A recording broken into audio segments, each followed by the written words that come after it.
Wired.com presents The Geek's Guide to the Galaxy. And here is your host, David Barr Kirtley. Hello, and welcome to episode 302 of Geek's Guide to the Galaxy. Today on the show, we'll be discussing the recent Marvel movie Black Panther, directed by Ryan Coogler. And this will involve spoilers for everything in the movie, so just be aware of that. And I'm joined by three guests.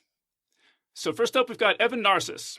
He's written about video games, comic books, and pop culture for IO9, Kotaku, Time, and Techland. And he's currently writing the Rise of the Black Panther comic for Marvel. So Evan, welcome to the show. Thanks for having me, David. Then next up, we've got Tananarive Due. Her novels include Blood Colony, Joplin's Ghost, and My Soul to Take. And her short story collection Ghost Summer won the 2016 British Fantasy Award. She teaches classes on Afrofuturism and Black Horror at UCLA, and you should also check out her online Afrofuturism class over at afrofuturismwebinar.com. So Tananarive, welcome to the show. Thank you. Very excited to be here. And also joining us today is Jesse J. Holland. He's a race and ethnicity reporter for the Associated Press, whose books include Star Wars The Force Awakens, Finn's Story, and The Invisibles, the untold story of African-American slavery inside the White House. His latest novel, Who is the Black Panther, is out now from Marvel. So, Jesse, welcome to the show. Thanks for having me. I'm looking forward to it. Okay, and so as we're recording this, Black Panther has made over $1 billion, and it just became the most tweeted about movie of all time. So let's start with Evan and have you tell us, why do you think this movie has become the most tweeted about movie of all time?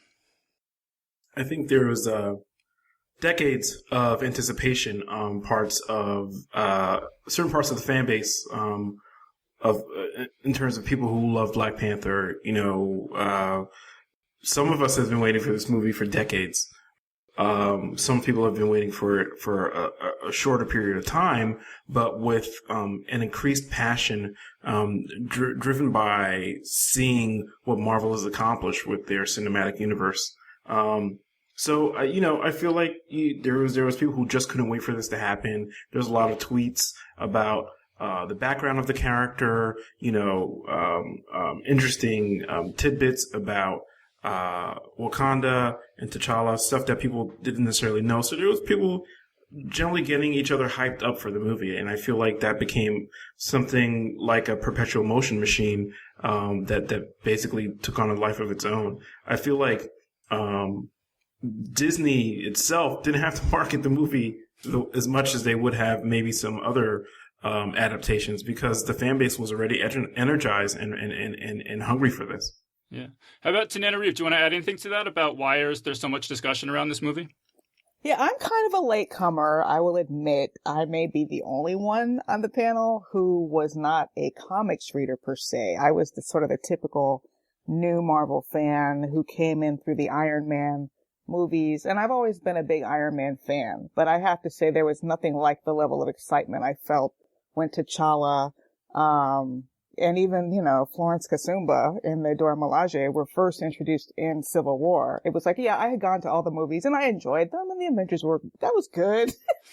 But when Black Panther showed up, it was like spraying, a light bulb went off, and I had to go back and watch the entire run, even the ones I had skipped, you know, I just to see a glimpse of vibranium. And I think that a lot of the viewers were like me. I mean, some of them maybe even hadn't watched that many Marvel, as many as I had before Black Panther. So 2 years ago, when someone on Twitter at BPSoLit started the hashtag Black Panther So Lit, we could see that excitement, you know, that Evan was talking about. It's just with the fantasies of the clothes we would wear, which actually, by the way, came true. We did dress up. Some people, maybe there weren't church dinners in the lobbies, and maybe people weren't marching in formation exactly, but that was the feeling that we had just from the glimpse of T'Challa in Civil War, and then the casting news of Lupita. It was like, oh, wait, they're going to really do this. I mean, we could just tell. Not only was it so exciting to see yourself represented on screen, but it was going to be done right. We could tell that just from the casting news, and Ryan Coogler directing, and the list goes on. So yes, those of us who have been screaming, I have a dedicated Black Panther column on my tweet deck that I've had since the day the trailer dropped, constant chatter, constant, new people people who've been waiting their whole lives. My husband, who read it as a teenager and saw the first comic. I mean, there's just so much cultural anticipation that we're not the least bit surprised at how it's come out. Well, so when you say that you could tell that they were going to do it right, or this is actually going to happen, could you expand on what exactly you mean by that? Well, just because Lupita is African, there are so many accommodations that are made in Hollywood, and obviously Chadwick Boseman is not African, but just that they were actually going to cast it with people who looked African was exciting, And let's just start at that basic level, that there would be strong women in the film, period. Because, we're looking for hints of what to come, and it's not just T'Challa now. All of a sudden, it's Denai Guerrero? It's like, oh my goodness. So it was just this care, I guess, we could see unfolding, whether it was in the casting, snippets, little teeny bits of snippets we could see of the visuals. It was clear that the filmmakers were on a mission. It's not just, here's a comic book movie. It's an actual mission to make up for that lost time. I mean, Jesse, let's get you in here. Do you want to say about why you think people were so excited about this movie, or do you agree that there's a sense of mission behind this movie? Well, I agree with everything that everyone else has said, but I will also add in that we're also in a time in entertainment in America where we're looking for something beyond the same old brunette or blonde white hero. And the Black Panther hit that spot that we've all been waiting for so long, in this country where, we've been shown that in adventure movies that the black guy is the sidekick, is the support staff, is the scientist, is the muscle guy. We're finally being shown a movie where the brown-skinned character is the hero, the unquestioned hero of the piece. And not only the unquestioned hero of the piece, but the support staff, but the smart person, and the villain all at the same time. We're being shown this beautiful brown cast, and we've been waiting for this for I don't know how long. Well, so talk about what was it like, just as an experience, what was it like watching the movie the first time? Like, where were you? Who were you with? That kind of stuff? Well, I actually got to see the movie in Manhattan with a bunch of Marvel employees. I live in DC, and so I actually took the Amtrak up to Manhattan with my wife and turned it into a date night at the Marvel screening. And man, was I blown away. Immediately after seeing it, I was like, you know what? When can we see it again? And I then went back to see it again. I saw it in Manhattan on Monday and in Washington, D.C. again on Thursday. And people were coming in their African gear. And let me just say, it wasn't just black people wearing African gear. There were a couple of white guys in there in dashikis as well. That's when I knew how big this movie was going to be. Well, how about Evan and Tananarive? You guys saw the premiere, right?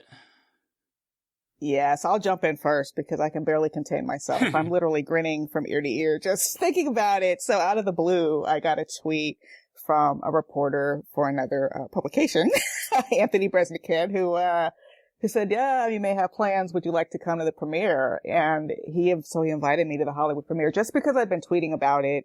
And he felt that he had learned about Afrofuturism. Of which Black Panther is now the centerpiece in terms of what is Afrofuturism. Okay, it looks like Black Panther. So he invited me, and it was honestly tough to leave my husband behind because, like I said, he read the original appearance of Black Panther in the Fantastic Four. Like, he was there at Ground Zero, and here I get to go to the premiere with another guy, no less. So he was really sweet about that. But it was like a Cinderella experience from the Dora Milaje models who were there near the purple carpet, the big Black Panther head to give the impression that you're actually walking into Wakanda.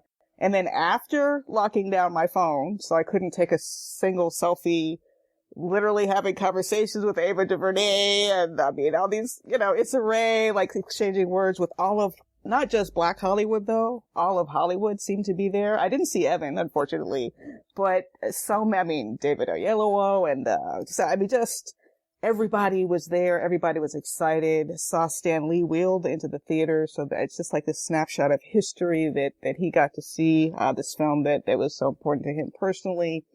And the cast on the stage. And in terms of the film itself, I've described it as several moments of just like falling down. You know, you go to the top of a roller coaster and then you fall. Like that moment of like, whoa. And I had that sensation so many times when I realized, oh, they're going there. Oh, they're doing that. You know, from some of the dialogue, that Don't Scare Me Colonizer, to flying into Wakanda, to the war rhinos. I mean, there were these very specific, like, boom, boom moments where I felt myself transported, almost like I was flying into the film myself, which is a rare experience for me. Just a delight for every sense. The soundtrack, the film, the acting, the costumes. I'm still just floating. Well, so how about Evan? What was the premiere experience like for you? Yeah, similar to Tananarive, I was invited by a friend of mine to be there plus one. Originally, I'd been in LA for different reasons. Sci-Fi invited me out to do a video shoot for a Black Panther, Black History Month package they were doing. And I was supposed to leave the Friday before the premiere. But my friend told me, don't be stupid, you're staying in LA and you're coming with me. So I bought some fancy going to premiere clothes and was there on that Monday night. And, you know, really not ready for like the whole experience. This is my first Hollywood movie premiere. Despite being an entertainment journalist for a long time. You know, the pageantry of it, like, you want to tell yourself that you're jaded and cynical and that's not going to get to you, but like, it totally got to me. And then like 2 rows behind me is Lawrence Fishburne, an actor who I've always loved my entire life. And, I know, from following his career that he's a big comic book nerd as well. So we talked a little bit and I congratulated him on his role and Ant-Man and the Wasp. I told him I was writing a Black Panther series and he congratulated me, which was wild. I was like, what business do you have congratulating me who feels like, you know, a speck, compared to what this man has accomplished? But he told me how, he used to steal comic books back in the day, so he could read them, so he can get his fix. And I thought that was like, that's dedication. But yeah, the movie itself blew me away. Like, you know, I knew I had like multiple vectors of vulnerability, but I was still not prepared to like start crying, like literally at the first line of the movie. And it, you know, I was surprised at how political the story was. They really blew me away with how, you know, topical it was with regards to, how it embedded its meta narrative of, exploring one's own blackness and black identity.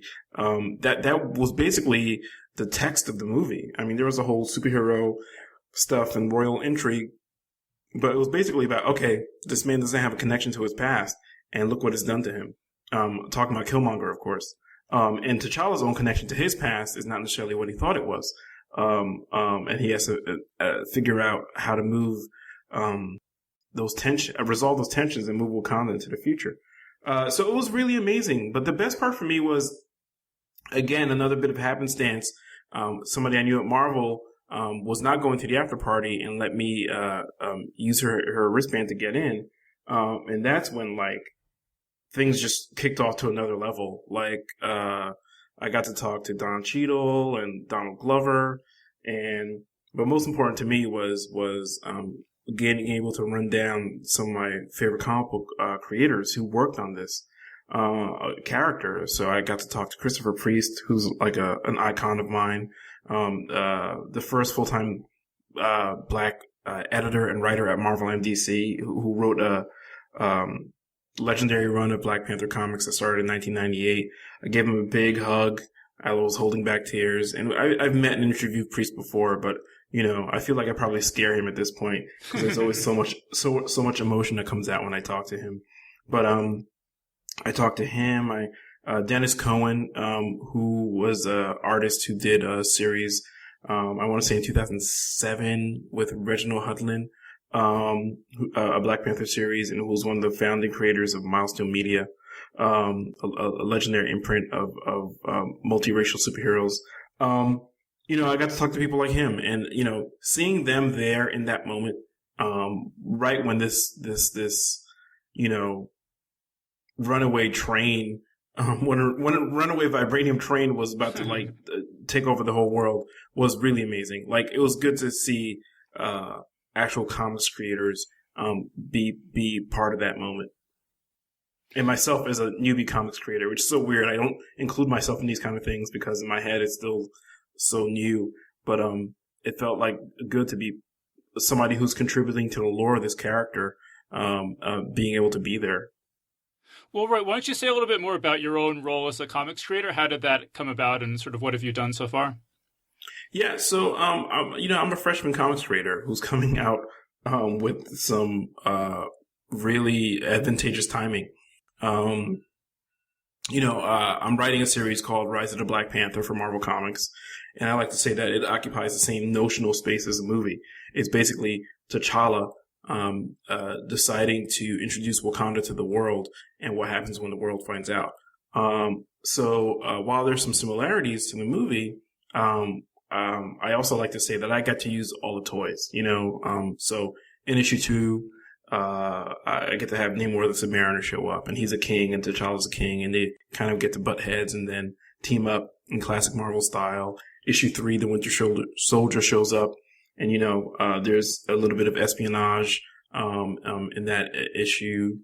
Issue 4, coming out on April 4th, is going to have Doctor Doom. So I get to use these characters to explore T'Challa's response to the world, now knowing about Wakanda. And this all came about because of my work as a journalist and a critic. I interviewed Ta-Nehisi Coates about his run on the Black Panther, the main series, and his editor, Will Moss, said, "Hey, Evan really seems to know his stuff. Do you think he'd be interested in writing a Black Panther project for us?" And I thought about it and ran it by my bosses and got, the appropriate clearances and stuff, and it became a thing. I mean, I should, not be remiss in mentioning that Ta-Nehisi and I have known each other for years.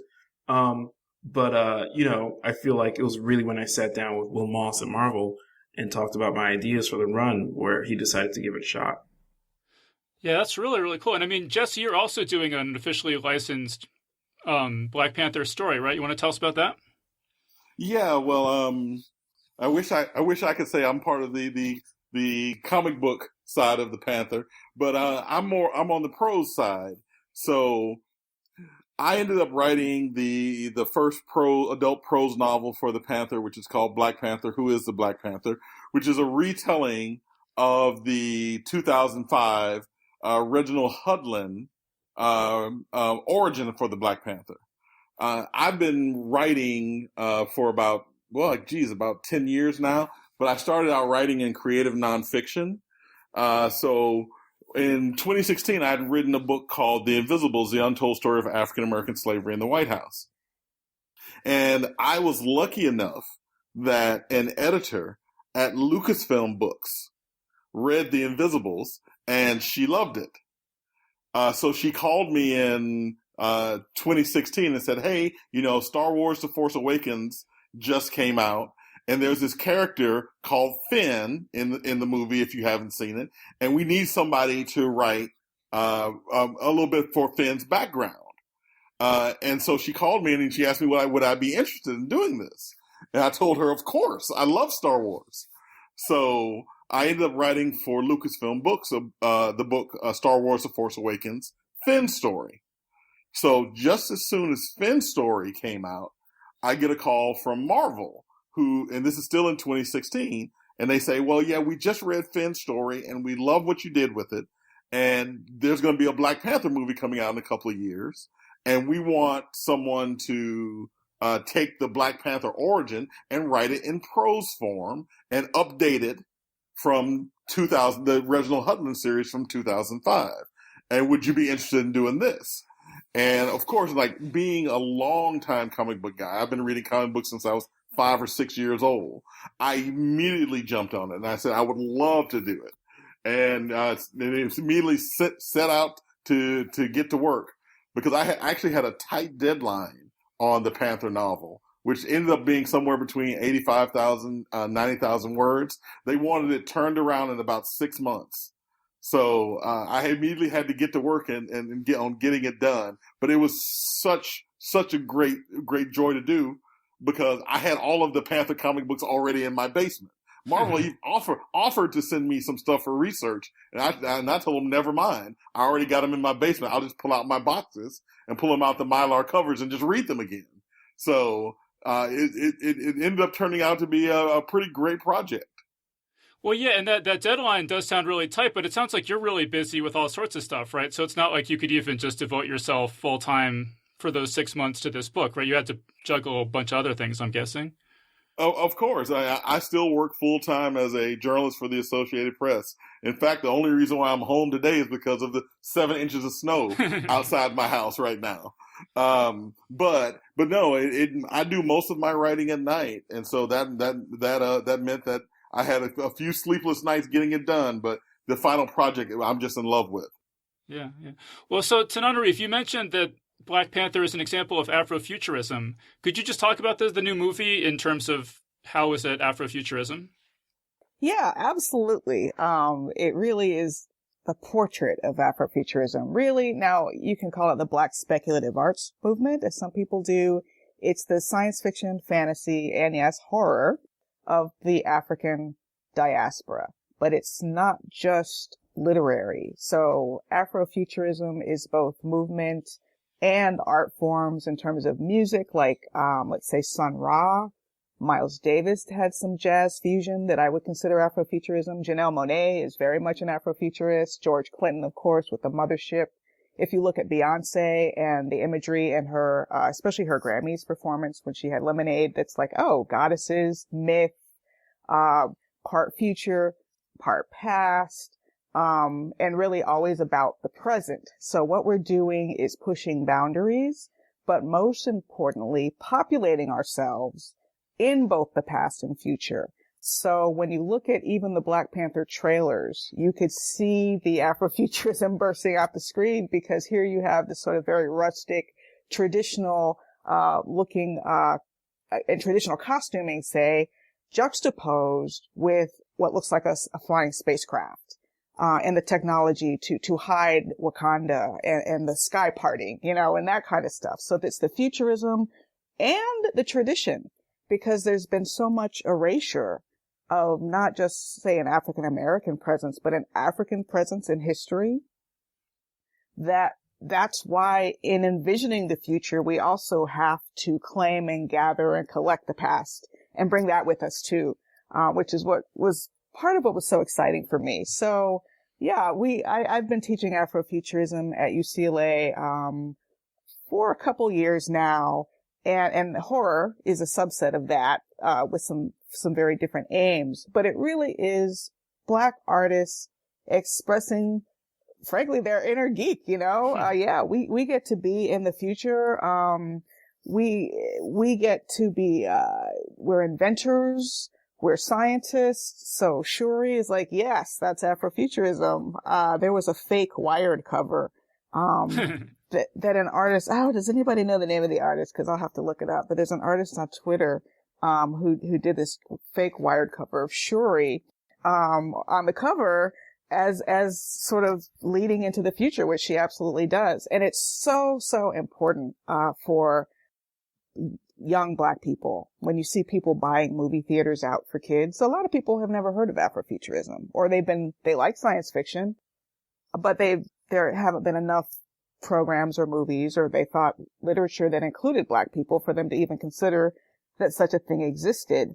So that's what's so exciting about Black Panther, because it's hard to imagine the impact of having been erased.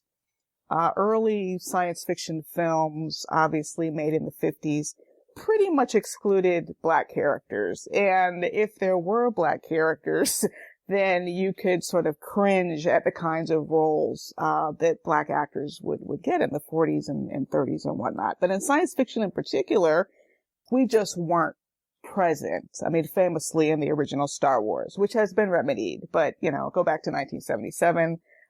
There's no malice intended in that. It's just, that was just sort of the way things were done, and people have to go out of their way to find Black talent. And it doesn't occur to a lot of people, or it didn't until recently. So it's like we're not in the past. Westerns don't show that the Old West was probably about 25% Black. So we're erased from the past in cinema, and we're erased from the future. It doesn't make you feel really good about your prospects. So Afrofuturism is that imagination of exploration, whether it's futurism, whether it's making your own mythologies more widely known. There's a lot to it. And yeah, so I've been teaching that, and my husband, Stephen Barnes, who's a pioneering science fiction writer himself, also have a 10-week online webinar, as you mentioned. All right, yeah, I'll give you the URL for that again. It's afrofuturismwebinar.com. So if people have seen Black Panther and this is kind of their first exposure to Afrofuturism and they want to know what the next steps would be of sort of similar things that they should look into, what would some of those be? Well, my webinar is one, but there are a lot of other resources out. In fact, there's a middle school teacher whose name I'll try to pull up, who did a fantastic job compiling a middle school curriculum around Black Panther. Oh my goodness, where is it? I'm going to look it up, while we're on the interview, because that's something I just pulled up myself as an educator and said, this is a fantastic resource. But nowadays it's a Google search. With Afrofuturism and Black Panther, there are a lot of organizations, scholars, and institutions that have started putting up everything from STEM, to reach out to the scientists, to literature, to film. There's just so much. Yeah. So do you want to? I'll come back to you, and you can look up. Yeah, come back to me. Sure. Yeah. I forgot I'll look it up. Well, and so Evan, I know you're really familiar, as Jesse is, with the whole history of the Black Panther character. Do you want to just talk about when you're watching this movie for people who aren't, too familiar with the comics? Like, what in this movie is drawn from the comics, and what is invented new for this movie? Oh man, so the idea of Wakanda itself obviously was there from the very beginning of the Black Panther's publishing history, 1966, Fantastic Four number 52, and written and drawn by Stan Lee and Jack Kirby, co-creators of the character in much of the Marvel Universe. So Wakanda was there, and it's there as a country that is hidden and secret and never been interacted with by the outside world. Other things like the war dogs, which are the agents that operate in secret across the world. Those were created by Christopher Priest, and they were called the Hatut Zaraze, which is a made-up Wakandan language that means literally the dogs of war. So those characters were there. Most of the major characters were there in the comics. So Wakabi, Okoye, Shuri, M'Baku, all long-standing characters from the comics. What's really interesting are the things that weren't there in the comics. So Njobu, T'Chaka's brother, played by Sterling Brown, was a character that they created for the movie. As was they kind of rejiggered Zuri as a character as well. He was always somebody who was the advisor, who was close to the throne. But he wasn't. He didn't play the same role in the comics as he did in the movie. And that's a fun aspect of these adaptations. And you get to represent the source material in a way that's fresh and different. And so even longtime fans like me can be surprised when they're watching the movie. So a lot of that stuff was there from the beginning. And I think it's a testament to the originally published material that it is so malleable and yet can retain so much of its power. Killmonger is a character that was around since the 1970s. But I really think that Ryan Coogler and Joe Robert Cole found a really great angle on him that explained why he would have such, anger towards T'Challa. In the comics, it wasn't really ever explained. I'm doing my bit to explain it now in the series, and why Killmonger decided that he hated T'Challa so much. But in the movie, they did their own thing, and I think it's a really great example of building a character from the inside out psychologically, so that it works within a fictional construct, but still has all this metaphorical meaning in the real world. Right. There's a story arc called Panthers Rage. Is that right? Where the image of the Black Panther being defeated and thrown off the waterfall comes from? That's right. That's Killmonger doing that in Panthers Rage, which was written by Don McGregor. It started in 1973, I believe. Check me on that if I'm wrong. But yeah, so moments like that are almost shot for shot recreations of things that have been published in the comics before. Even like the War Rhinos were references to multiple times in T'Challa's publishing history. He's just had to take out a rhino because some artist and some writer thought it'd be a cool thing to do.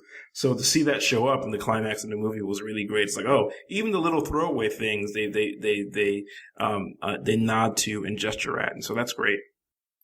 Well, the biggest change I saw from the comics to the movie was the death of T'Chaka, because that's a major part of the Panther's origin from the comic books. In the Marvel Cinematic Universe and Captain America Civil War, they killed off King T'Chaka with a bomb. But in almost every other iteration of the Black Panther mythos, T'Chaka is killed by Claw. So even before they got ready for the Black Panther movie, they had already changed a major part of the Black Panther mythos. I mean, and they tried to do a connection in Black Panther with that by saying Claw provided some of the explosive, a vibranium explosive that was used on the building, to make that connection back to Claw as well. But that was to me, that was one of the things that surprised me when I saw Captain America Civil War, that they killed King T'Challa's father in that movie when it's such an integral part of his origin story. I was surprised they didn't save that for the Black Panther movie itself. So Jesse, when you're working on these officially licensed Marvel products, were you did you have any access to behind the scenes stuff with the movie to try to make it consistent or anything, or were you had to just write without knowing what was going to happen in the movie? Man, I tried my best to get them to show me something that was going on in the movie while I was writing. I was like, man, can I see a screenplay? Can I see some outtakes? They were like, Marvel was literally like, we want this to be completely separate from what they're doing in the movie. And we also wanted to be completely separate from the ongoing comic books. We want this novel to stand alone. We want you to put your imprint, your personal imprint, on what the Holland origin was, so it can stand by itself as an introduction to the Marvel universe for this character. So I will admit that I was reading the ongoing Black Panther comic book as I was writing, but I tried to be sure that I didn't take anything specifically from that I was basing the main part of the work from Reginald Hudlin's work and back from 2005. But one of the things that was so cool is that when I saw that first trailer from Black Panther dropped, I could see some of the same themes, some of the same ideas reflected in the movie that I worked with in the novel. That same ancestral plane, that almost the same description of the ancestral plane exists in the novel that exists in the movie. And the first time I saw the movie, I nudged my wife when T'Challa went to the ancestral plane, like, this is in the book, this is in the book, this is in the book. But in my novel, he actually meets Bast instead of his ancestors. So that was the big change between the ancestral plane in my book and the ancestral plane in the movie. He didn't meet his father, he met his god. So, it's amazing that some of the exact same ideas, some of the same themes that showed up in the movie, show up again in my novel without me having any idea of what the movie was going to be about. Now, when you say you were following along with the ongoing Black Panther comic, that's the Ta-Nehisi Coates Yep. arc, Yep. right? And Well, that I mean, I was reading it just because I'm a fan.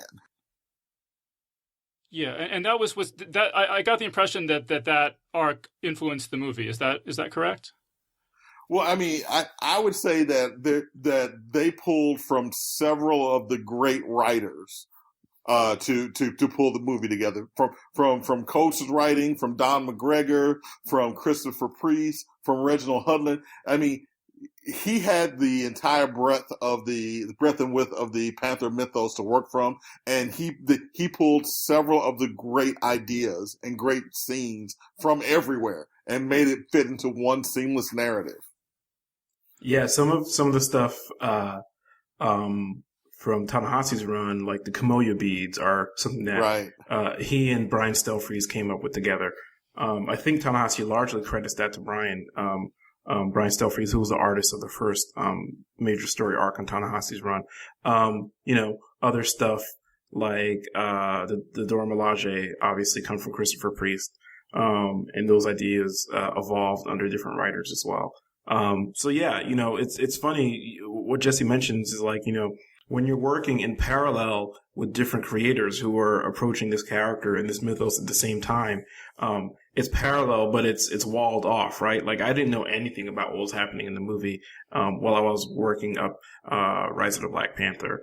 And one of the things that was great was, my editor, Will Moss, he said to me after he saw the movie at a Marvel staffer screening, he said, "Hey, the Shuri that exists in the movie exists in the comics now because of you." And it was a bit ironic because Shuri was the hardest character for me to figure out how to write when I was thinking about writing Rise of the Black Panther, because she was introduced in 2005 during the Reginald Hudlin run. But, I'd been reading T'Challa's adventures way before that. So I didn't have like the same handle on her the way I did with T'Challa, like this kind of foundational understanding.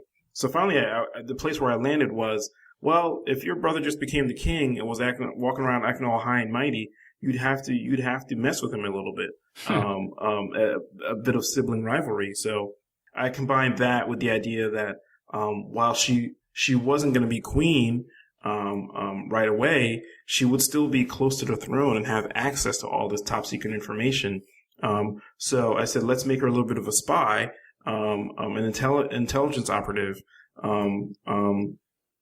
And that leaned into her character as an adult, as it would be written by Hudlin and Mayberry, had a very James Bond-esque feel to it in those adventures. So, I'm kind of seeding those different iterations of the character forwards and backwards at the same time. And that's just me working with the continuity I've inherited, but also trying to make it make sense in terms of a character's personality development. So that's really fun. Like Jesse said, the Black Panther mythos has such strong thematic pillars that I feel like you're drawn to them as a creator. How it treats history, how it treats the present, and Wakanda's engagement with the outside world with the backdrop of racism and colonialism and white imperialism. Those are things that I feel like you can't resist the pull of them. But finding your own angle with how you treat those themes is what's exciting and interesting about the work. Yeah. Okay, so I want to come back to Tananarive. Did you manage to track down the Afrofuturism? Yes. Yeah. I have an awesome answer now. Okay. So anyway, when you go down the rabbit hole, that is Black Panther. There are a lot of different directions. Like if you're new and you're just so excited, I mean, obviously a lot of people will do what I did and just watch all the other Marvel movies so they can say, okay, is there anything else going on here that I missed that's relevant to Wakanda or the Black Panther? Every little scrap of, Wakanda on the map or a mention of vibranium, or obviously go through those comic runs. I know I've ordered some of those classic Christopher Priest, Reginald Hudlin comics. I already have the Ta-Nehisi Coates one. And there are new ones. Well, Nnedi Okorafor has written some Black Panther, or at least Wakanda-based comics, and Roxane Gay. So there's just that alone as a piece. But then I think, is sort of the wider way to look at Black Panther, which has to do with both the legacy it represents in Afrofuturism and also the messaging inside the movie. So that middle school teacher I was talking about, Tess Raser, Raser, has put up something called Wakanda Curriculum. And if you Google Wakanda Curriculum, you'll find links to this curriculum that is, she says 5th through 8th grades, but depending on how much or little you know, it really is appropriate for adults as well. Because we're not just talking about Afrofuturism. She has a section on that. But let's talk about the legacy of colonialism in Africa. What is it? What is the legacy of slavery in the Americas? That great divide. And much of what is fueling this passion, especially among African Americans. I mean, Africans have their own reasons for embracing Black Panther too. I mean, that's your, traditional South African headpiece on the screen. That's your heritage on the screen. But for African Americans who were basically ripped from that continent and had that history literally stripped from them. Of course, you're not discouraged to know your traditional languages. Of course, you have to forget. I mean, the histories were oral, so the storytellers died, and here we are with names that aren't even our names, and it just goes on and on and on. So to feel that sense of connection to Africa through an African American, or at least a U.S., let's say, inspired project is so profound and so deep that for some people that rabbit hole is, let's learn more about Africa. Maybe I have some attitudes about Africans that I need to re-examine. I think a lot of African Americans would be shocked to learn, for example, that African immigrants are the most financially successful immigrants of all other groups. Because we have stereotypes, because we were raised here, of what Africans are, and really have no clue who Africans are in some ways. So that's one level of just who are some of these African writers, like a Nnedi Okorafor, who's also a prolific novelist in addition to writing for Marvel. There's just a big, wide world of literature, cinema, music, and I think most especially history. I cannot stress that history piece enough. So if a viewer wants to understand why Shuri said, "Don't scare me like that, colonizer," and why that's more than just a joke and what that actually means about the history of Africa, then there is a lot of information waiting for you. Well, so you talked earlier about how watching the movie for the first time, you just had sort of the sense of vertigo, that you couldn't believe some of the things that it was doing. And I certainly agree with that. And I was really surprised by some of the politics in the movie, that the part where Killmonger is talking to the museum curator, and particularly Killmonger's death monologue.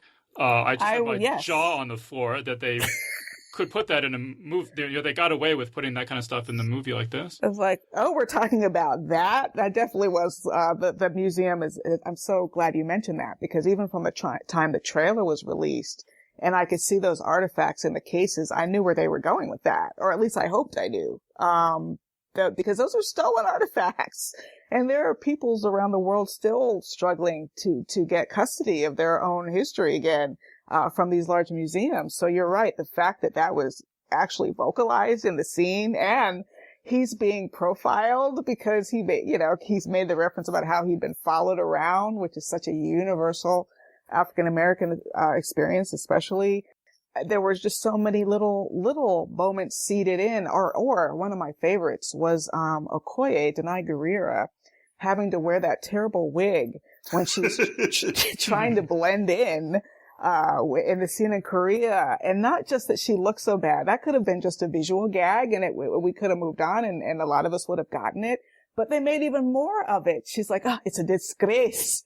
And then when Nakia says, "You fling it about," how many little black girls, Whoopi Goldberg did it on Broadway. You'll put a towel on your head just to know what it would feel like as a little girl to have long European style hair before you can get your first weave or whatever. I remember putting that towel on my head, trying to fling that towel over my shoulder. Everybody, every little girl, especially where we're so visually oriented, wants to fit in with the outer culture. And there are few things that represent how we do not fit in than our hair. This is something that was also addressed in A Wrinkle in Time, that that relationship a black woman has with her hair. So to see those two women making fun of the wig and then the wig is then weaponized is like, what? It's like layers upon layers upon layers. And that's just dissecting that moment. The movie is full of those moments. I was frankly shocked at how quickly Claw died. And I was really shocked at the way Killmonger was dragging his carcass across the plane like he was in Independence Day and Will Smith dragging home the alien. I was like, what? It's like the ultimate disrespect in terms of the way you treat a corpse. They did that. They present the dead Afrikaner. Even in the trailer, which I think they changed the trailer slightly from the pronunciation in the movie, because when in that interrogation scene, when Claw says, "How much do you know about Wakanda?" It's more like Wakanda. He has this accent that would grate me every time I heard I was mad at him, and I didn't even know him yet because he wasn't saying it right. He was saying it was like sort of a common mispronunciation that someone who was not from that African country might use. And it's just the fact that he was an Afrikaner, the fact that he was in chains in the trailer, it was just like dripping with sort of this unapologetic examination of those conflicts and that history. And yeah, it's a lot. I mean, Jesse, do you want to jump in here? Because I know you cover politics, right? Do you have anything you want to say about were you surprised by how political the movie was allowed to be? Oh, definitely. I was actually having a conversation with someone earlier today about the desire for Wesley Snipes to do a Black Panther movie back in the 80s. And we were talking about how cool it would have been to see the Panther back in the 80s.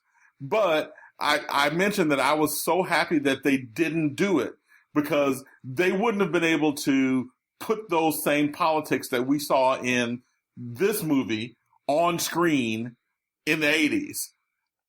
A Black Panther movie in the 80s would have been completely different. We wouldn't have had a Killmonger the way we saw him. We wouldn't have had a T'Challa the way we saw him. They were able to seed so much into this movie. And just like we were saying earlier, everyone goes into the movie and they have their favorite scene. The first time we saw the movie, my wife's favorite scene was the casino fight where the wig is whipped off the head and used as a weapon. Because we were having that same conversation about the importance of black women's hair. And once again, my favorite scene, just the same way, was the dragging of Claw across the plains with Killmonger. I mean, because you couldn't have seen those scenes in a movie 10 years ago, 15 years ago, 20 years ago. But when you have a director with the success of a Ryan Coogler, when you have a Chadwick Boseman and a Forrest Whitaker in the same movie, and they lend a gravitas where you could explore these issues in a way that you wouldn't have been able to if you had had a different director and a different cast in a different time. Just to speak to that, a lot of us, I don't know about the rest of you, but I was receiving, some sort of troll-like contestation from people who are like, well, why are you so excited about Black Panther? You had Blade? What kind of thing? And I was fine with Blade. I'm a horror fan. Blade is not something I would have taken my son to see, first of all, because it's an R-rated, very sexual movie. But aside from that, Wesley Snipes is one of the few black characters, even in Blade. It's a white, you know what I mean? It's like a white world surrounding a black lead. And that is not the same thing, by a long stretch. So no disrespect to Blade, but they are not even in the same area code. And to speak to that same point, Wesley as Black Panther back in the day would have been more like that. Black Panther is the lead, but I'm quite sure it would have been more like Blade in that sense, where it's a white cast, majority white cast film to sort of make audiences feel comfortable and encourage people to go.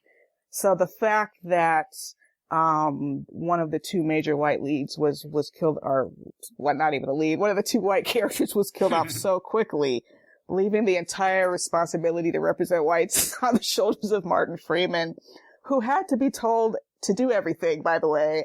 So he was almost like the comic relief in some ways.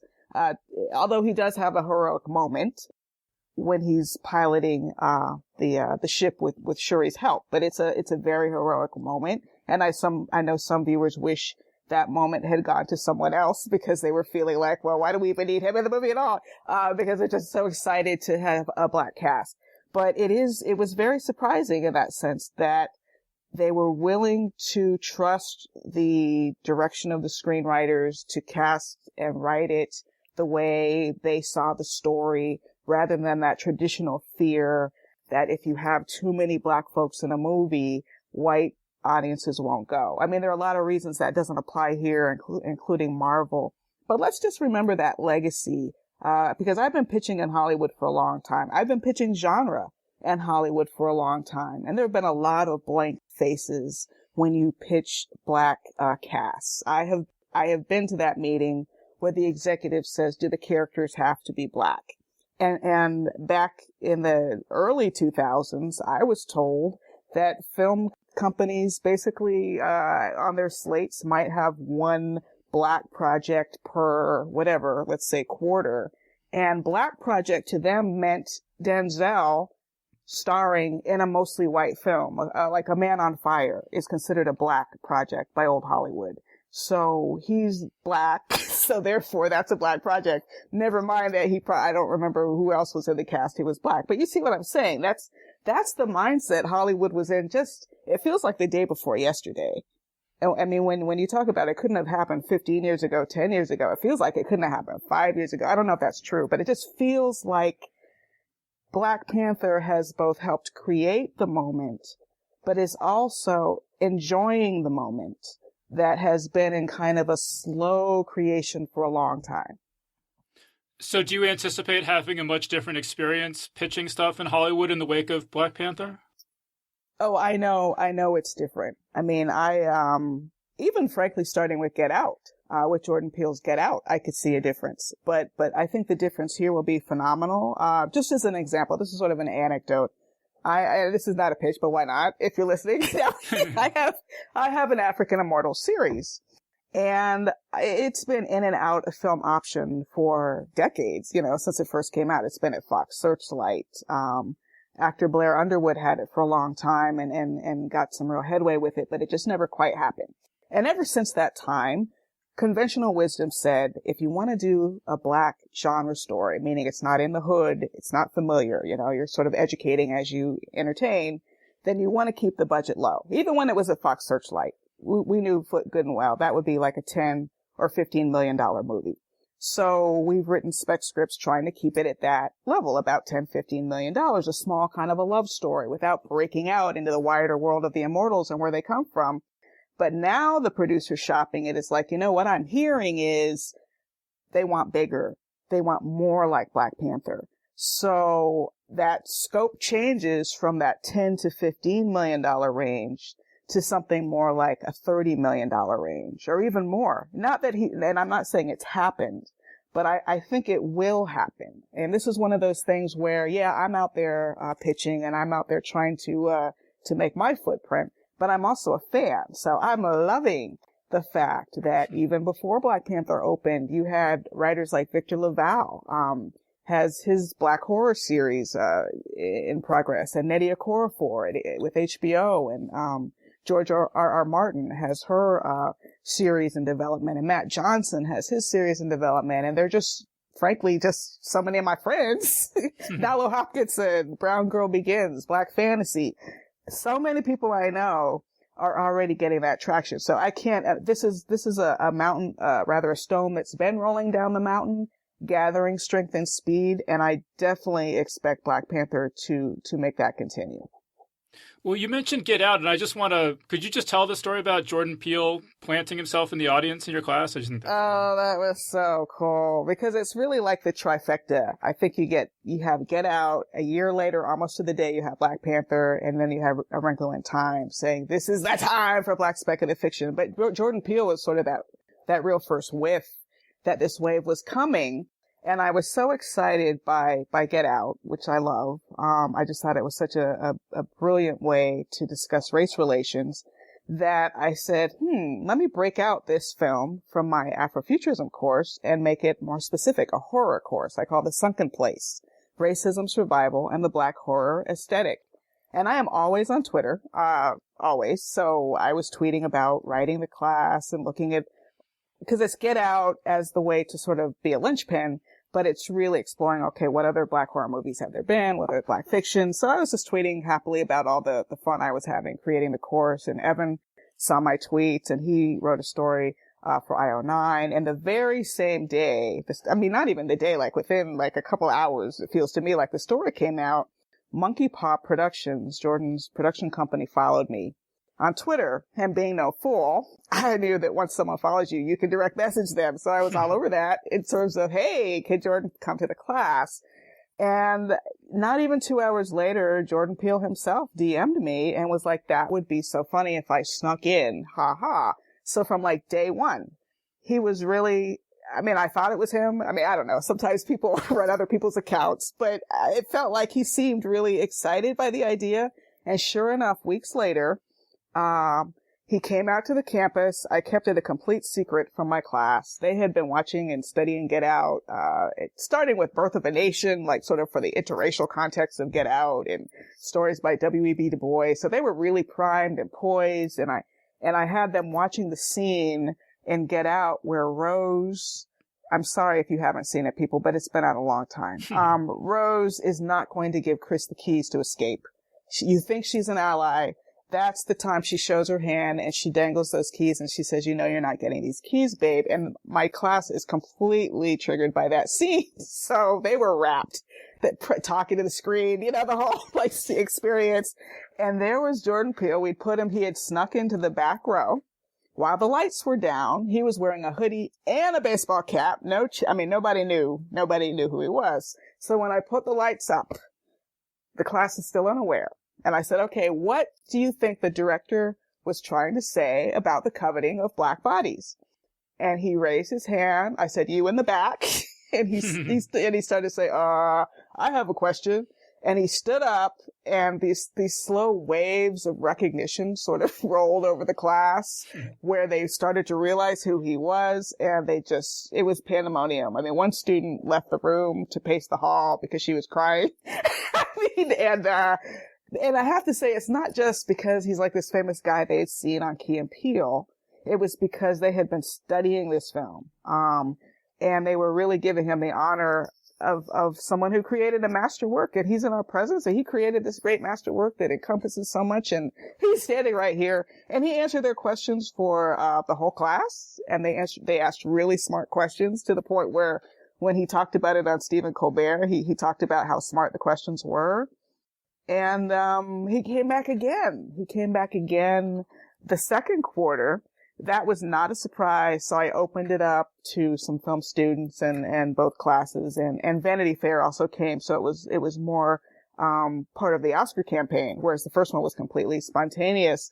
But that's why I say I feel like we want to take partial credit because we felt like we were really helping the world to see why this film was special, that we really believe in it. And it really is an important conversation to have, especially during these political times. Can you still watch that class, the Sunken Place class, online? Oh, as a matter of fact, since you mention it, there was so much attention because of all the media after Jordan Peele came to the class. So many people were saying, oh, I wish I could take that class. My husband and I, who had already been doing webinars for years, said, well, why don't we just do a public version? So we did. It's in the can now, so it's at a discount, but it's www.sunkenplaceclass.com. And that includes a Skype interview with Jordan Peele that he did just for the online students. And that's just a handful of folks. But he was like, yeah, I'll do it. And in the middle of the Oscar run. But that's how I think flattered he was. And also just glad to understand that there are serious conversations going on around the film and that legacy of Black horror that it's a part of.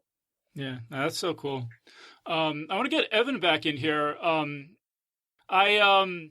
don't know a lot about this, but I was just doing research this morning, and I came across this article on Vulture, and it's called "The Man Who Made Black Panther Cool: And the tagline says, Christopher Priest broke the color barrier at Marvel and reinvented a classic character. Why was he nearly written out of comics history? I was just curious, since you're a big fan of his, do you know more context about that? So that article is written by Abraham Reisman at Vulture, who writes a lot of great stuff about comics for them. Priest basically went through the editorial ranks at Marvel and DC. And as editorial regimes changed and times changed, he found himself struggling for work, and he found himself essentially pigeonholed as a writer who'd only get approached to write black characters, which he wasn't interested in being pigeonholed. He wanted to step up and write the major characters: Captain America, Superman, Batman. And he has touched those characters, but he's never been entrusted with a long run the same way that he was with Black Panther. So after, a few years of butting his head against that horribly limiting preconception, he left writing comics for like 11 years and only came back with a run on DC Comics Deathstroke, which he accepted in part because it's not a black character. He gets to break out of that conceptual cage. But Priest, was a groundbreaking creator at Marvel and DC, and a lot of his work has also wound up in adaptations of these major characters, like the bit in Batman Begins where Batman goes to like a monastery to learn martial arts to help become Batman.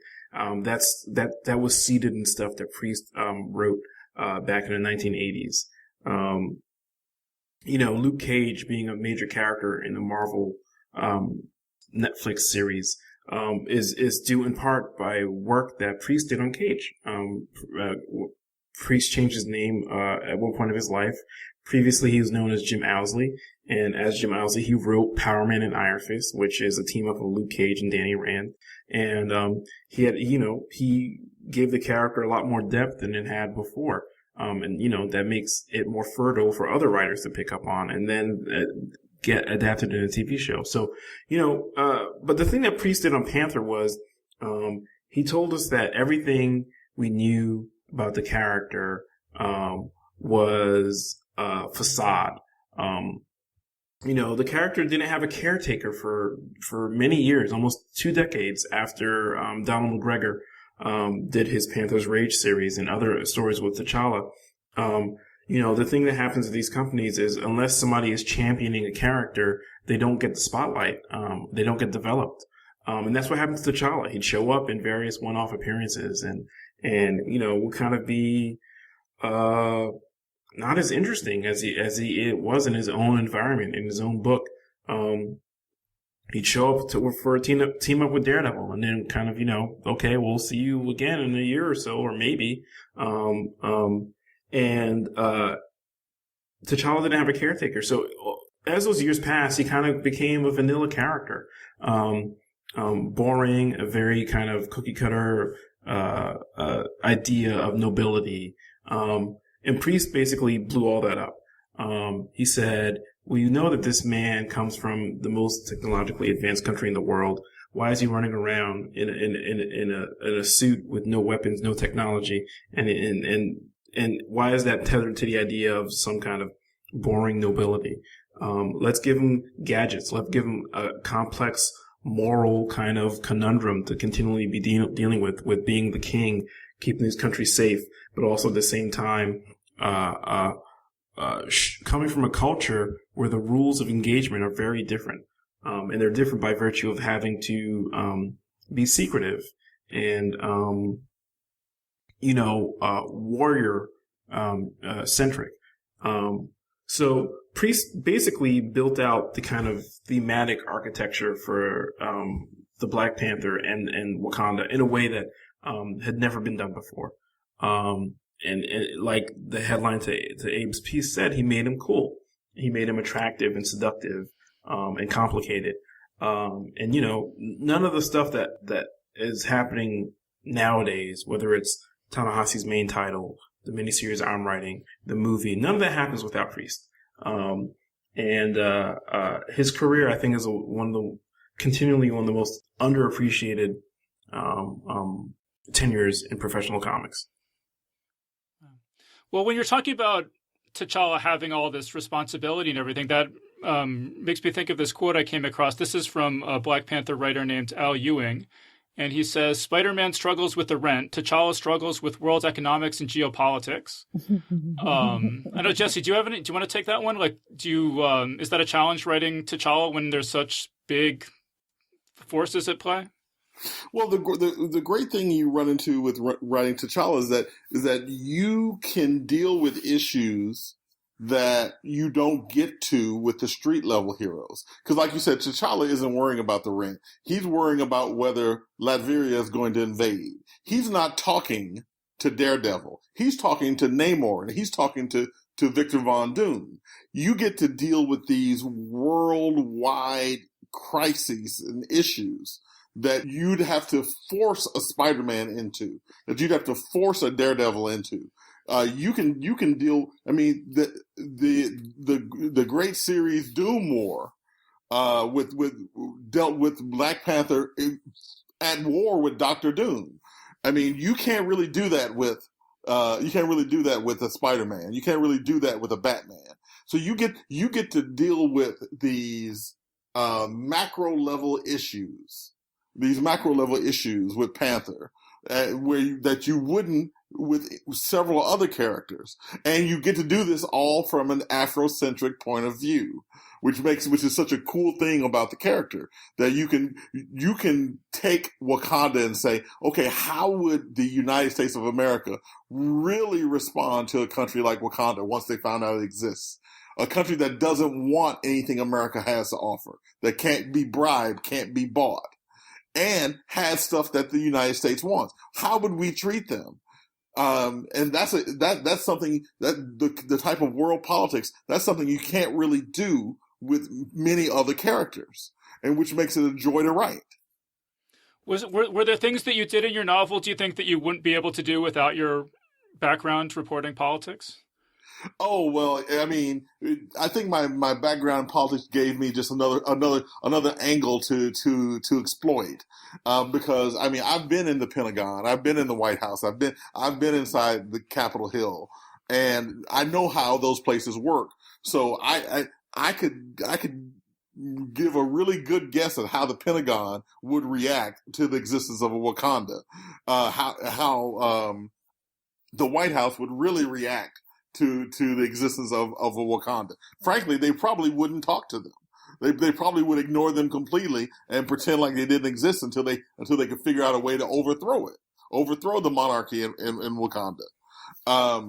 So I mean, it gave I think I was able to seed a little bit of more realism and more politics into it just from being right here in Washington, D.C.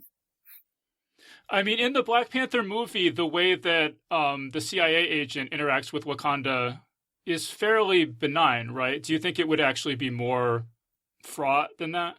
Oh, it would be much more fraught than that. I mean, that was the one part that sort of didn't ring true to me. That Everett Ross and the CIA did not just go broadcast over the entire world that T'Challa and Wakanda existed from Captain America: Civil War. That they didn't try to extort something out of T'Challa to keep Wakanda a secret, to keep the Panther a secret. Yeah. I'm sorry. Go ahead. No, I'm sorry. I'm not interrupting. You go. No, I mean it. Well, I mean, I also have to say that it almost sort of didn't ring true that Wakanda had escaped the notice of the CIA completely, from America completely at the beginning of the movie as well, especially after Captain America: Civil War. You know that America went looking for Wakanda after that.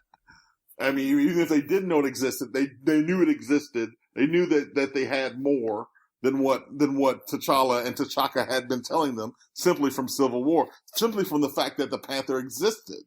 Should have given them a big old clue, and the fact that Everett Ross was still so friendly with the Panther at the beginning of the movie. That was the one part that just the politics of the real world sort of fly in the face of that. there was one hint of the CIA's real world legacy of destabilizing governments and kind of inserting itself in the affairs of other sovereign nations. When Ross says that Killmonger is just doing what we trained him to do, in Wakanda. But yeah, no, definitely the CIA was positioned as a neutral good, if we're going to use the D&D alignment chart. And we all know that the history is not exactly that, but that's one place where they kind of have to stick to conventions of superhero fiction, at least in that regard. But it's funny. Go ahead, Tananarive. No. I thought you were done. You go. It's funny. These are the themes I'm dealing with in my series too. Like I said, it's very much tackles the same basic idea of Wakanda meeting the world and the world meeting Wakanda, and T'Challa being in the middle of all that. In issue 3 of Rise of the Black Panther, which just came out 2 weeks ago, T'Challa basically invites a delegation of UN diplomats to Wakanda. He does it in secret, and he doesn't even tell the Wakandan Tribal Council. So when they find out, they're pissed, because Wakanda's not trying to mess with the outside world. The average Wakandan is xenophobic and isolationist, and because they know the history of colonialism on the continent. What I have happen in issue 3 is the involvement of the Winter Soldier. He uses that as leverage to get what he wants, which is membership into the UN. I thought it would be a nice role reversal for how the U.S. And other Western countries have meddled with Africa. It's like, no, you think you've got the drop on us, but we were expecting this all along, and we're going to use it to our advantage. So it's a nice way that, again, working in an Afrofuturist space allows you to rewrite history, placing, the Black diaspora and African sovereignty at the center, and not necessarily have it be an afterthought or a side effect of what's actually happening in the real world.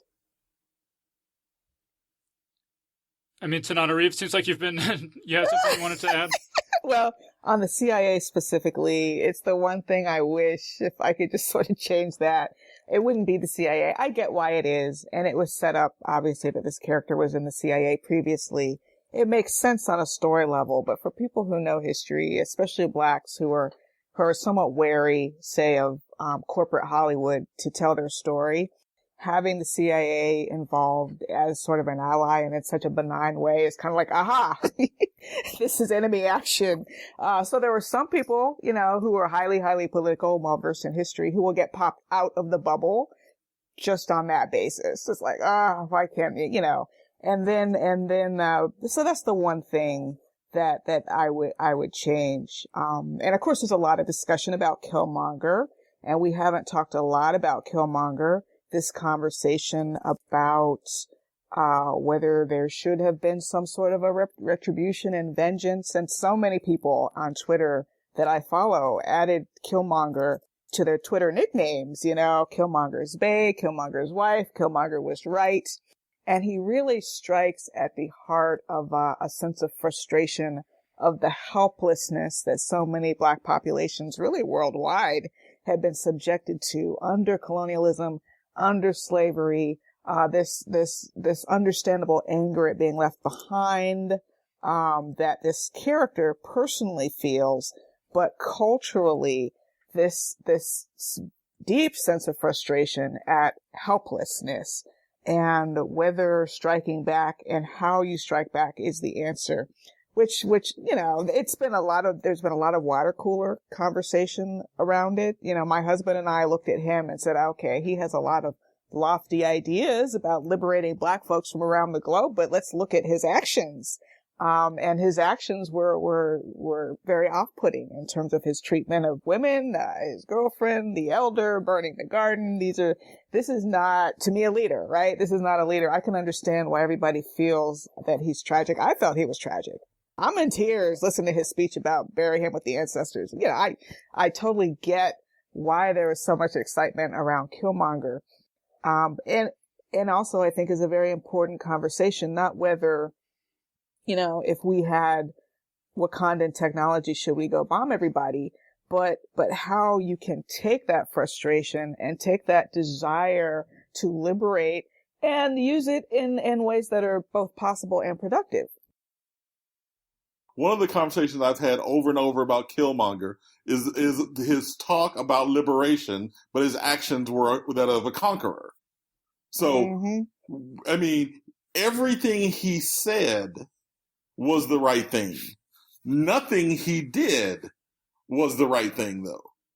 I mean, if his actions had matched his words, if from the point he defeated T'Challa and assumed the throne, which he could rightfully do that, if any action beyond that point had been beyond a let's go take over the world, then I could see a conflicted Wakanda on whether they wanted to follow him or not. But to decide to attack 3 different countries in the same day in hopes that we're going to take over the world all at the same time and just massacre a bunch of people until we're in charge, that you're literally creating a worldwide Wakandan empire. No, those are the actions of a conqueror, not a liberator. Yeah, absolutely. I mean, Evan, do you want to weigh in on this? What do you want to say about the sort of presentation of this character that would lead people on Twitter to add Killmonger was right to their Twitter handles? Oh, I mean, Jesse and Tananarive basically said it all. But the thing about Killmonger is that he taps into pain. He taps into the pain of absence, the pain of the existential pain of not knowing your roots, and how that can set you adrift. And knowing that you were left behind by forces larger than yourself. Wakanda doesn't exist, but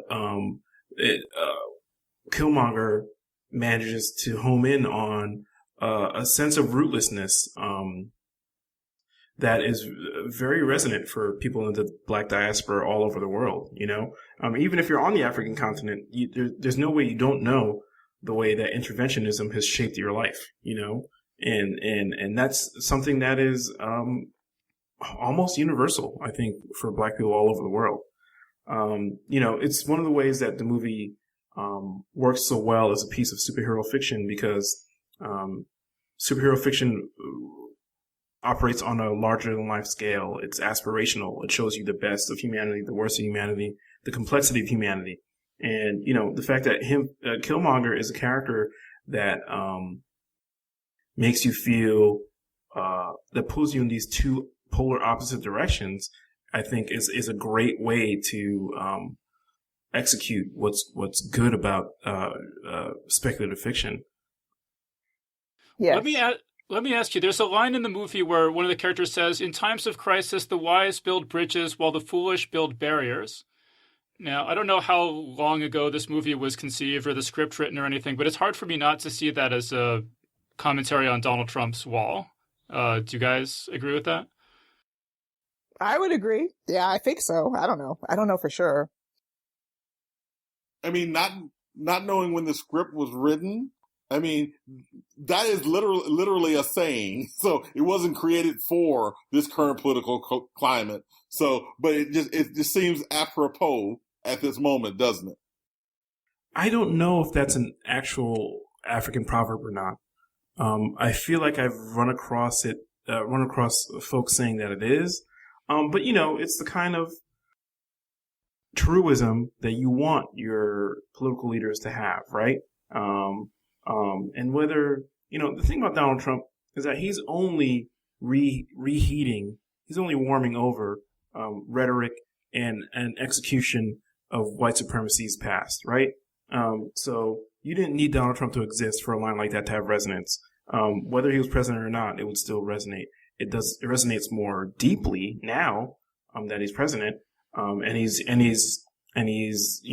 trying to execute an isolationist policy, international policy for the United States right now. But that's a line about bridging the gap across differences, and it works because the world has had a history of fractures across differences. I'm going to go out on a limb here because building the wall was such a centerpiece in Trump's campaign, that was being discussed pretty widely at the time those lines were written in the script. I wouldn't be the least bit surprised if it was an actual reference to Trump. But in any case, whether it is or not, it lands, in this era for sure.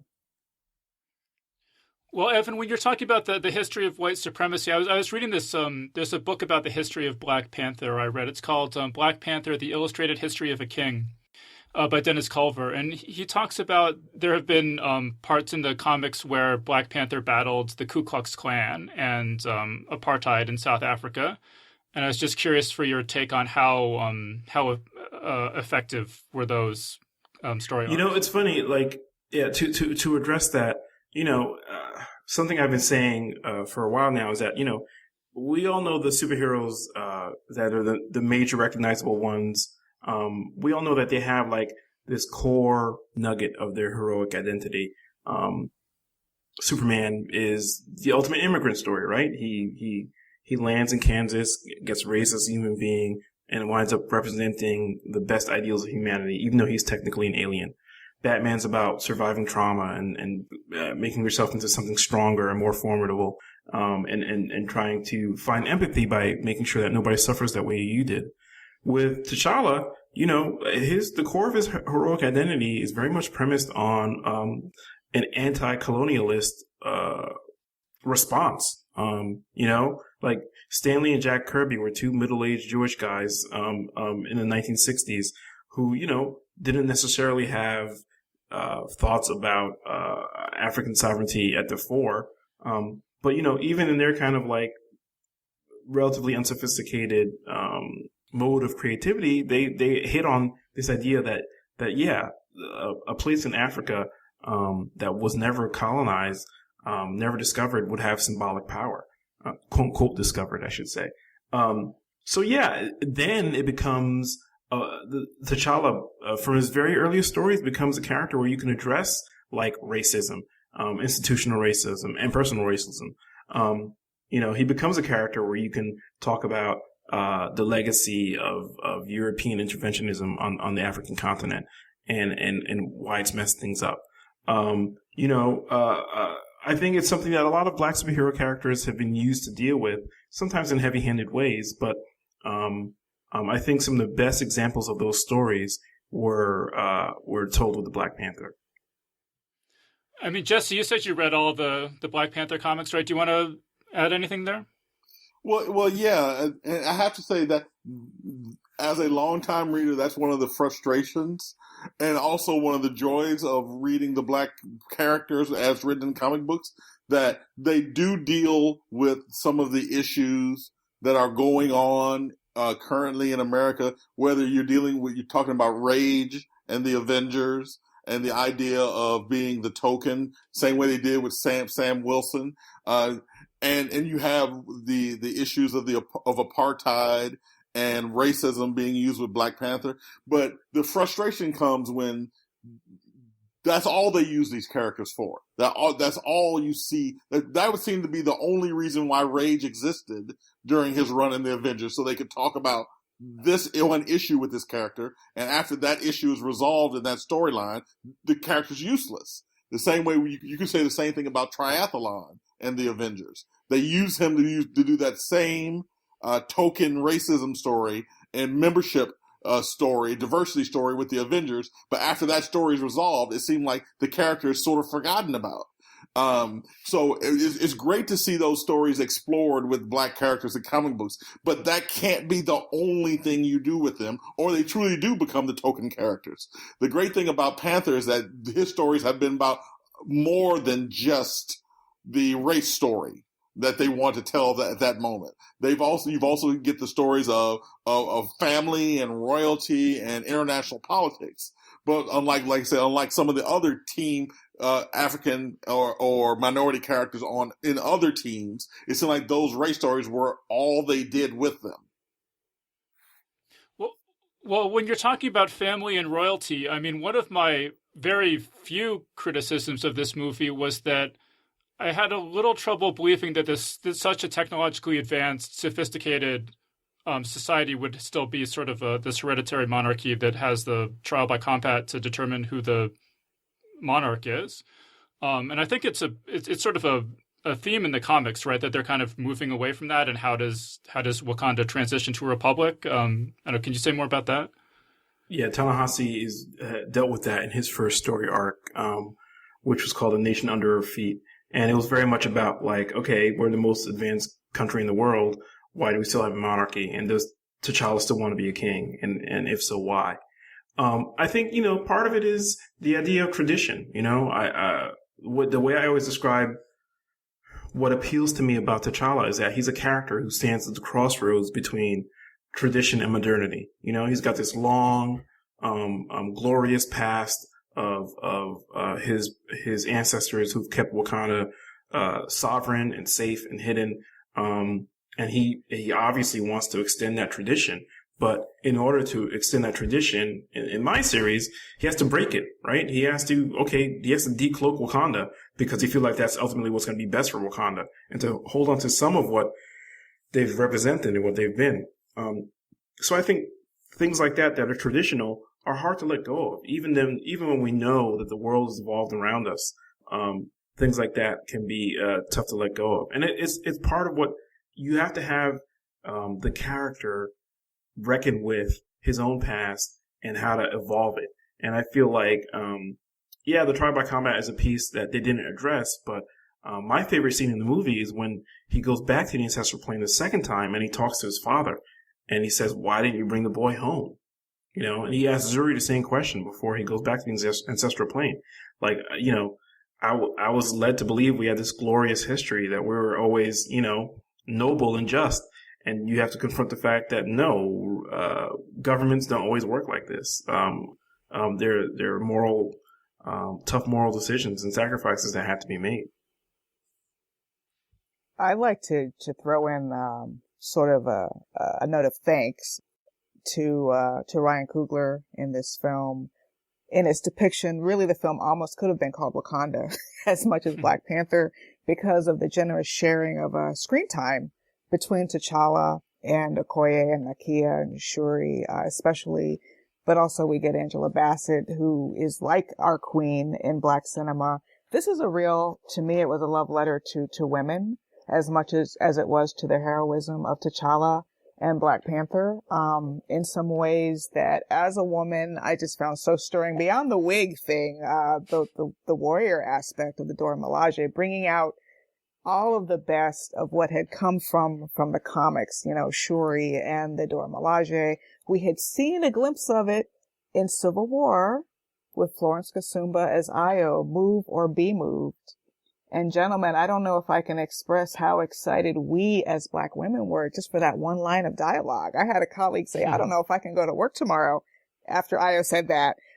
So to have that unpacked in just such a brilliant way, with so much strength between those women characters, was a singular experience that in a lot of ways almost rivaled the racial aspect of the story. Yeah, well, when you talk about how the movie could have been called Wakanda, I mean, I heard that Ryan Coogler has a 500-page Bible of all the details he's worked out about Wakanda, which is an incredibly intriguing thing. So I don't know if that's ever going to become public, but I hope it will. So rich and inclusive and just a joy. All right, so we're pretty much out of time, I guess. Does anyone have any final thoughts they want to throw in at the end here? Ladies first. Well, that was my final thought, really. More. I know a lot of people are going to see Infinity War just so they can see more Wakanda, and I understand there's a significant amount of Wakanda in it. I mean, as much as you can hear anything from such a leak-proof set. But anyway, that Wakanda will figure prominently in some way in the film. We can see that in the trailers, and I just hope that it doesn't get carpet bombed, I guess. I don't know what's going to happen. Jesse, final thought? Yeah, just I'll echo that we need to see more of this character on not only on the screen but on I would love to see something on television, and I'd love to see more prose and comic books talks about this world that we so love. So more. Yeah, I echo more. All right, and Evan, final word. I think right now is a wonderful moment for Black Panther in multiple media, and to echo, what everybody else said, more. And I'm glad to be contributing to some of that moreness. There are great Black Panther comics out right now. I'm not going to include my own, but I will say that Rise of Black Panther is coming out now, from Marvel Comics. But it is such a great world to dive into. And that, no matter your level, your age range, or your level of sophistication, you're probably going to find something great about this character. And I'm really excited to see how people latch onto it and love it as much as I do. All right, great. So we're going to wrap things up there. So we've been speaking with Evan Narcisse, Tananarive Due, and Jesse J. Holland. So thanks everyone so much for joining us. Thank you for having us. Thank you, David. And that was our panel. So big thanks again to Evan Narcisse, Tananarive Due, and Jesse J. Holland for joining us on the show. Big thanks as well to Alexander Frenzel, who just signed up this week to support us on Patreon. Geek's Guide to the Galaxy is made possible thanks to support from listeners like you. So if you enjoy the show and want it to continue, please sign up to give us $1 or $2 per episode over at patreon.com/geeks. And if you'd rather make a one-time contribution, you can do that via check or PayPal over at geeksguideshow.com/crowdfunding. And I want to give a special thank you to Leonard Tatangia, who just made a very generous contribution to the show via check. So big thanks again to everyone who's contributed. We really appreciate it. All right, so that was our show. So thanks everyone for listening, and we'll see you next time. The Geek's Guide to the Galaxy is a production of Wired.com. For more information about the show, visit geeksguideshow.com. To learn more about your host, visit davidbarkirtley.com. Music and voiceover produced by yours truly, Jack Kincaid. If you enjoyed this program, tell your friends. If you didn't enjoy it, tell no one. Thank you for listening.